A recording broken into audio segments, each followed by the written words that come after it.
Hello दोस्तों, स्वागत है आपका हमारे यूट्यूब चैनल में।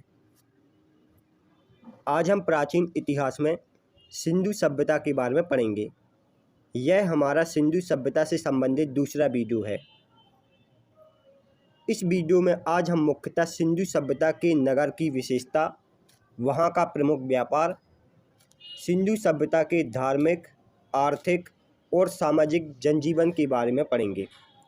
सिंधु सभ्यता से संबंधित पहला वीडियो आप हमारी प्लेलिस्ट में जाकर देख सकते हैं। सबसे पहले हम सिंधु सभ्यता के नगर की विशेषता को देखेंगे। सिंधु सभ्यता के नगर को सामान्यतः दो भागों में विभाजित किया गया था। एक पूर्वी भाग था और दूसरा पश्चिमी भाग था। पूर्वी भाग सामान्यतः दुर्गीकृत था और यहाँ प्रतिष्ठित लोग रहा करते थे, जबकि पश्चिमी भाग दुर्गीकृत नहीं था और यहाँ सामान्य लोग रहा करते थे। लेकिन इसके कुछ अपवाद हैं, जैसे कालीबंगा, चहूदरो, लोथल और धौलावीरा। कालीबंगा के दो भाग थे और यह दोनों भाग अलग अलग दुर्गीकृत थे। कालीबंगा के दो भाग थे और यह दोनों भाग अलग अलग दुर्गीकृत थे। चहूदरो के दो भाग थे और इन दोनों भागों में कोई भी भाग दुर्गीकृत नहीं था। लोथल के दो भाग थे और यह दोनों भाग एक साथ दुर्गीकृत थे। लोथल के दो भाग थे और यह दोनों भाग एक साथ दुर्गीकृत थे, जबकि धौलावीरा तीन भाग में विभाजित था। यह तीन भाग हैं: मध्य, निम्न और उच्च। यह सभी फैक्ट आपको याद रखना है। सिंधु सभ्यता के प्रमुख बंदरगाह लोथल और सुतकोटा हैं। सिंधु सभ्यता के प्रमुख बंदरगाह कौन कौन से हैं? लोथल व सुतकोटा। लोथल में दरवाजे मुख्य सड़क पर खुलते थे। जो लोथल शहर है वहाँ दरवाजे मुख्य सड़क पर खुलते थे। सिंधु सभ्यता में घर को बनाने के लिए ईंटों का प्रयोग होता था और ईंटों में ज़्यादातर पक्की ईंटों के साक्ष्य मिले हैं, लेकिन इसके कुछ अपवाद हैं, जैसे चहूदरो में वृत्ताकार ईंटों के साक्ष्य प्राप्त हुए हैं, कालीबंगा में कच्ची ईंटों के साक्ष्य प्राप्त हुए हैं और कालीबंगा से नक्काशीदार ईंटों के भी साक्ष्य प्राप्त हुए हैं। यह अपवाद आपको याद रखना है। सिंधु सभ्यता में मन का कारखाना चहूदरो व लोथल में था। सिंधु सभ्यता में मन का कारखाना कहाँ था? चहूदरो व लोथल में। सिंधु सभ्यता के बनावली नामक स्थान से जल निकासी का अभाव पाया गया है। जल निकासी का अभाव कहाँ पाया गया है? बनावली नामक स्थान में। अब हम सिंधु सभ्यता के प्रमुख व्यापार को पढ़ेंगे।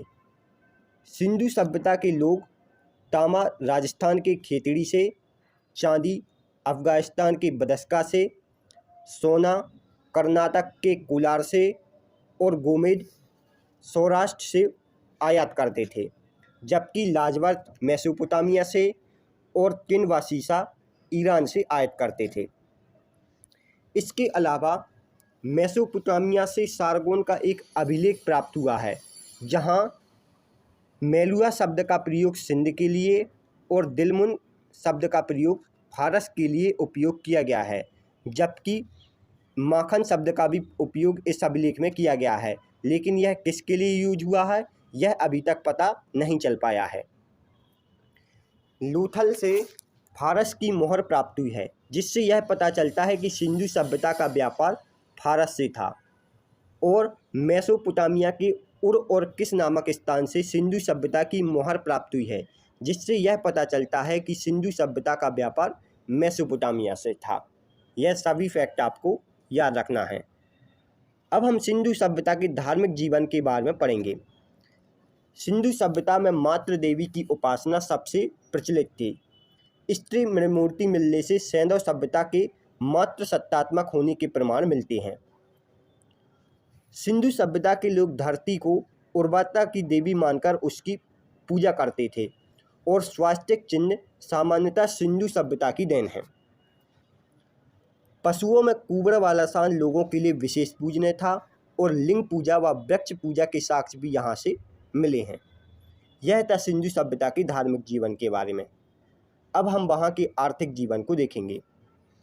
सिंधु सभ्यता का प्रमुख व्यवसाय कृषि और पशुपालन था। सिंधु सभ्यता की प्रमुख फसल गेहूँ और जौ थी। सिंधु सभ्यता के लोग कुल 9 फसलों से परिचित थे, जिनमें से गेहूँ और जौ प्रमुख फसल थीं। इस सभ्यता का प्रमुख उद्योग वस्त्र उद्योग था।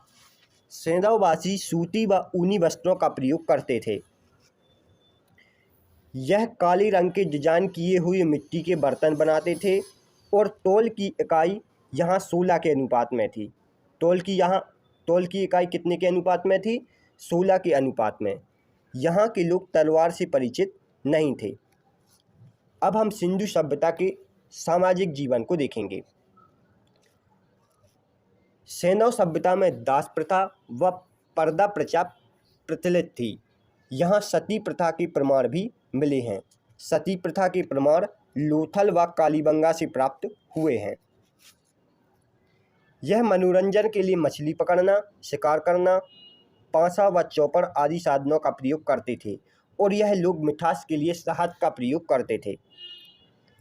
सिंधु सभ्यता का शासन वर्णिक वर्गों के हाथों में था और यहाँ पर शवों को जलाने व गाड़ने की प्रथा प्रचलित थी।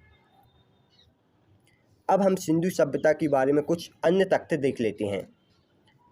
सिंधु सभ्यता की लिपि भाव चित्रात्मक थी और यह लिपि दाएं से बाएं लिखी जाती है।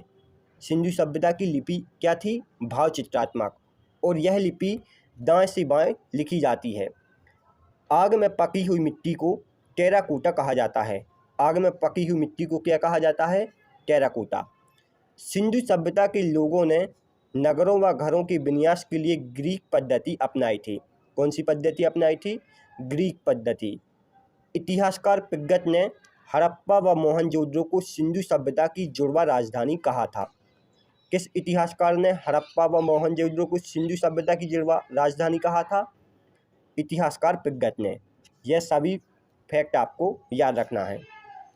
Thanks for watching. दोस्तों, ऐसे ही एजुकेशनल वीडियो पाने के लिए चैनल को लाइक, शेयर और सब्सक्राइब जरूर करें। आप हमारे इस वीडियो से रिलेटेड PDF को हमारे टेलीग्राम चैनल से डाउनलोड कर सकते हैं, जिसका लिंक डिस्क्रिप्शन में दिया गया है।